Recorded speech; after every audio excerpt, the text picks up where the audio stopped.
Okay, it's Atlanta's #1 hip-hop station, Hot 107.9 and home for the Ricky Smiley Morning Show. Of course, you know it's your folk Behind Radio shouting, stepping in the building. I got my A-Town fam in this thing. Peel, what's good with it, my dog? Man, you already know what time it is, man. P-I-double-L in the building like the furniture, man. But get used to it, though. I'm talking about all the way used to it.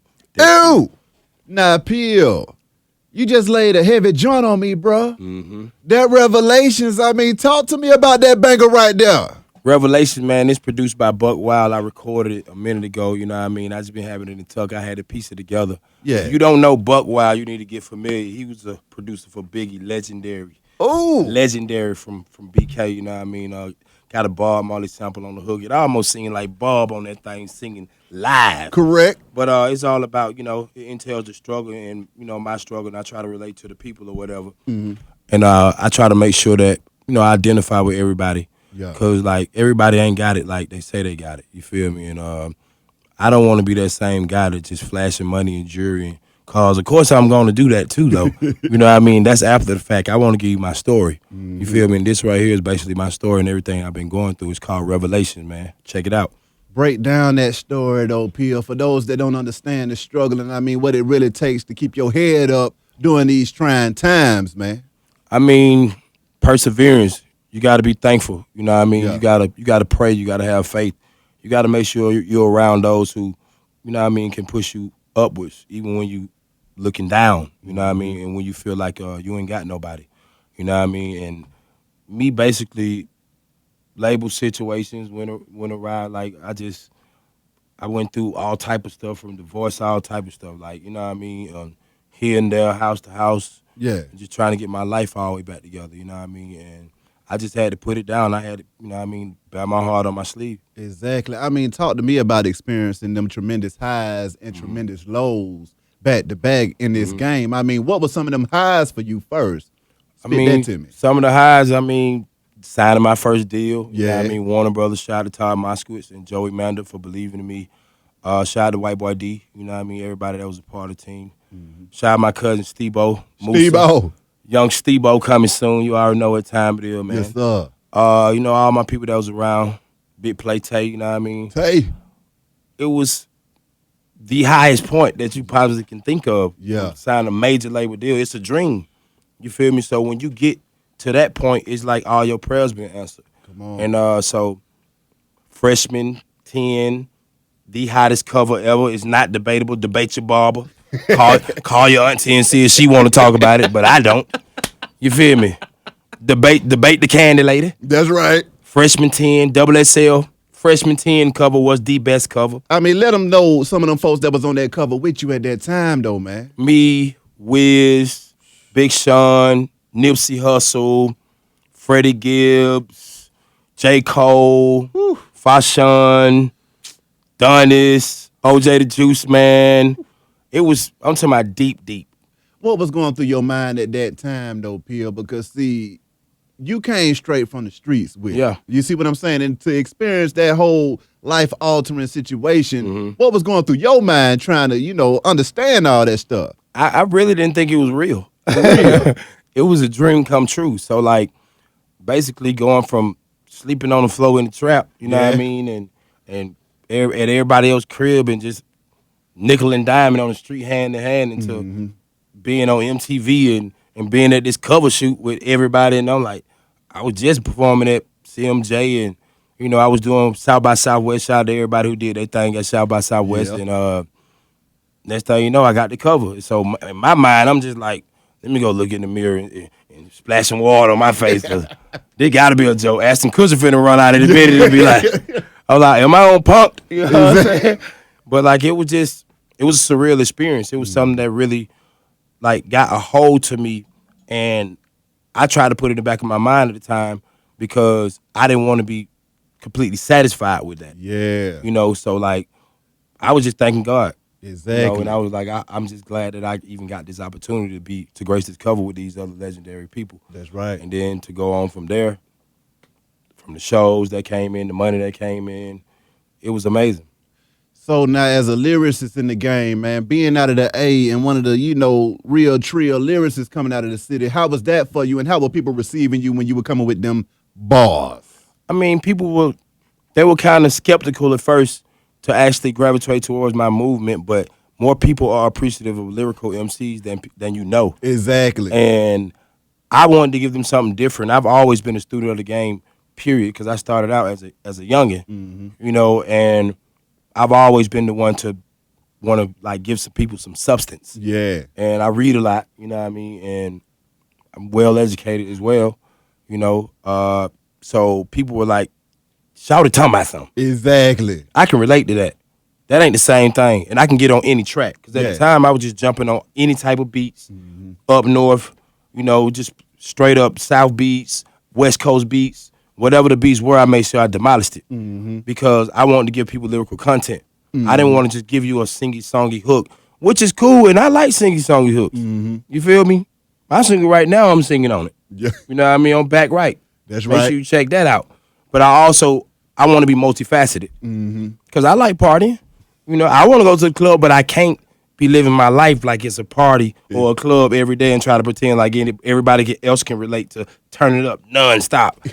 Because damn, when you gonna go to sleep? Exactly. When you gonna face reality? Exactly. You feel me? So that's a reality check that I like to give people. And a lot of people are like, yeah, I like that, man. That touched me. Like a guy had tweeted me and said he had lost his mom. You know what I mean? I had lost my mom years ago. And saying like I made a song about my mom as well. And another guy tweeted me, you know, just both of these guys tweeted me around the same time when I was dropping it, just saying like, man, you helped me get through something. That's right. And that's my whole purpose, is to help people get through something and to let them know, listen, you're not the only one going through this, and I want to be a voice for you.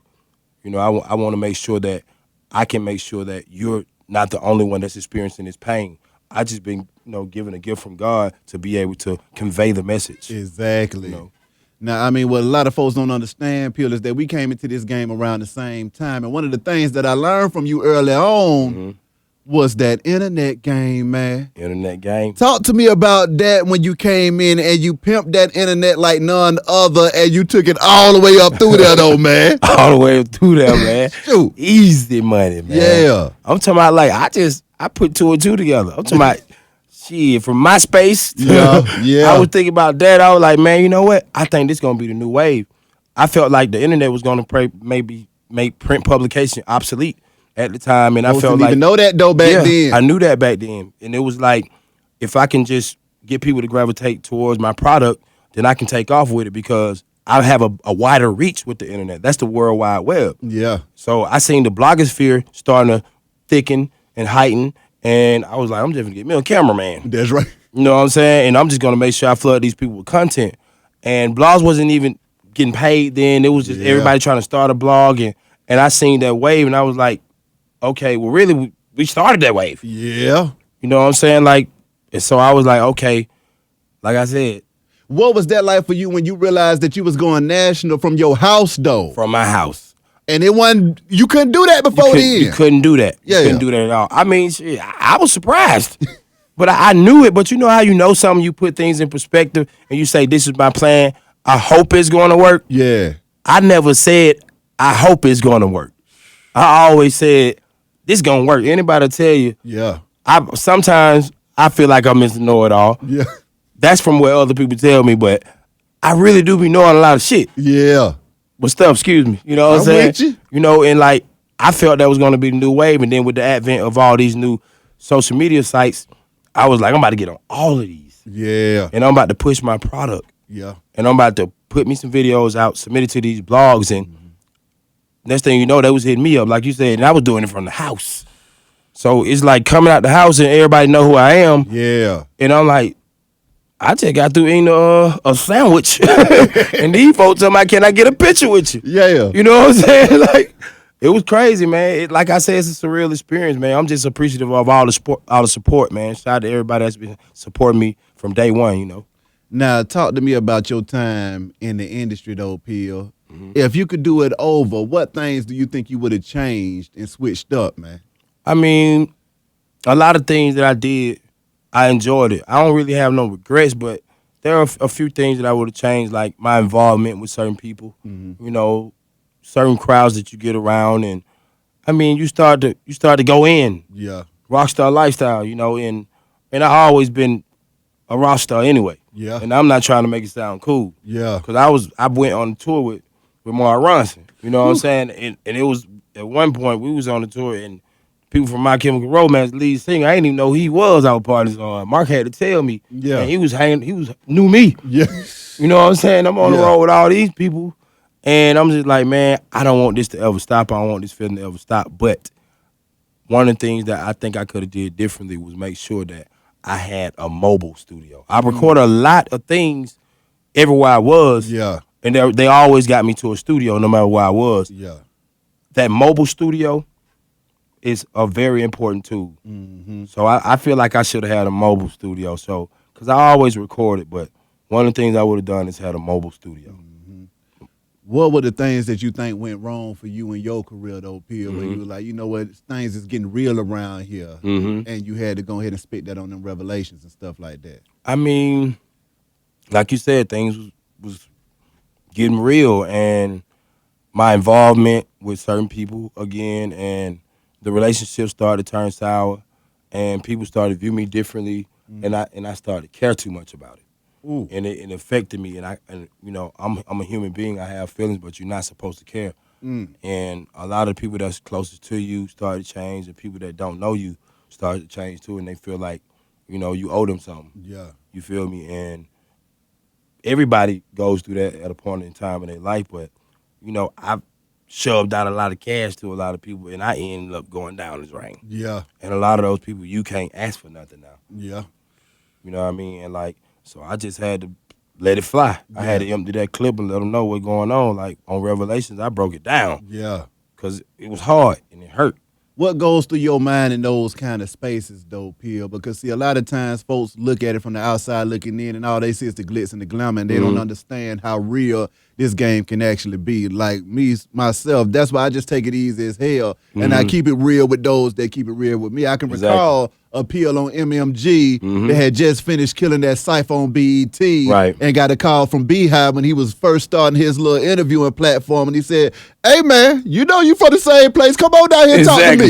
And Peel showed up and did that damn interview. You see what I'm saying? ASAP. And those are the types of things that I remember. Talk to me about those things in your life, though. I mean, first of all, you my dog. Yeah. I appreciate you the same way you appreciate me. You always show me love. I always show you love. Exactly. And like we were just saying, like, everybody don't do that. They forget.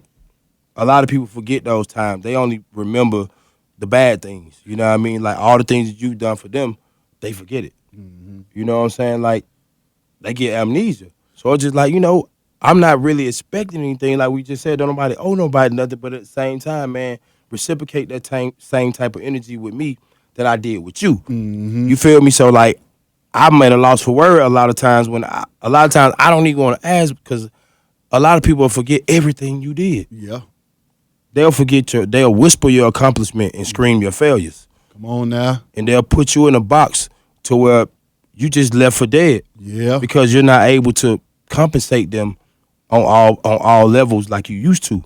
So it's like, was this ever really real with us, or were you just around? You know what I mean? Because of what was going on. Yeah. So like then people, they get something in their head. Something goes off in their head, some triggers in their head that says, I don't know you no more. You know what I'm saying? So it's like, all right, well, things are not going to be this messed up for me that long, so Of course. I'm going to give you that same energy. Now, You know when what I you mean? start turning all the way back up here, because see, I'm seeing the blogs, I'm seeing the wind, I'm seeing the muscle and the movement cranking up as always. Right. Talk to me about how you feeling right now, though, man. Being back in that space, moving and grooving like you supposed to, though. I mean, it's a blessing. Yeah. People like you helped me to get to that space. You know what I mean? Shout out Double XL, shout out to Source, shout out to all the people, you know, putting it on the blogs and stuff. Like, it feels great because I was in a very dark place in my life, depressed. You know what I mean? In and out of jail at the time and just down on myself. I ain't had no confidence. What goes through your mind when you in and out of jail, Peel, and you thinking I was just on that BET Awards stage doing my damn thing? Imagine. With a big ass chain on. With a big ass chain on. But first of all, what goes to your mind is, what the hell am I doing in here? Yeah. How did I end up in this place? This isn't my life. Yeah. I told myself that repeatedly. You got to do something. Like, no matter how hard it gets, don't give up. Yeah. Continue to fight for that dream. You can't, like it's a spit in the face to give up on something that's God given. The Lord bless you with that. So in and out, I was like, I don't know if I'm cursed or I don't know if somebody put some roots on me, knock on something. I didn't know what was going on. Yeah. I was like, how I go from all the way up here, BT with a big ass chain on, to them talking about some trays up. And I'm like, and everybody in there interviewing me in jail. Yeah. So what it was, man, like, so what you felt like when you was in there and you still got to connect. Hey, look, listen to this right quick. I'm like, listen to this right quick. I need to be listening to myself right quick. Exactly. I need to be coming up with something. I was just writing, and when I tell you it's a humbling moment, and you realize that everything ain't promised. You realize just as fast as you can go up is as fast as you can go down. So you got to be thankful, you got to be humble, you got to be grateful, and you got to keep God first. Exactly. Mm-hmm. Talk about keeping God first, though, man, and your spirituality and your faith during these trying times, though, man. Because, see, like I say, when you in this game and things get real, and because that could be mind-blowing, man. You find yourself in certain situations, because I done been through it myself, Peter. Right. Where it was all good just yesterday, and you come in like, wait a minute, this shit done got real as hell on my hand. What the what am I about to do with my life? Exactly. So, talk to me about fighting all of that stuff and being able to get focused, though. I mean, like, got to stay faithful. You got to have faith, because if you don't have faith, then obviously that means you don't believe. That's right. And I just got on my knees and prayed. And it was hard, though. Yeah. Because at one point, I was questioning God. What?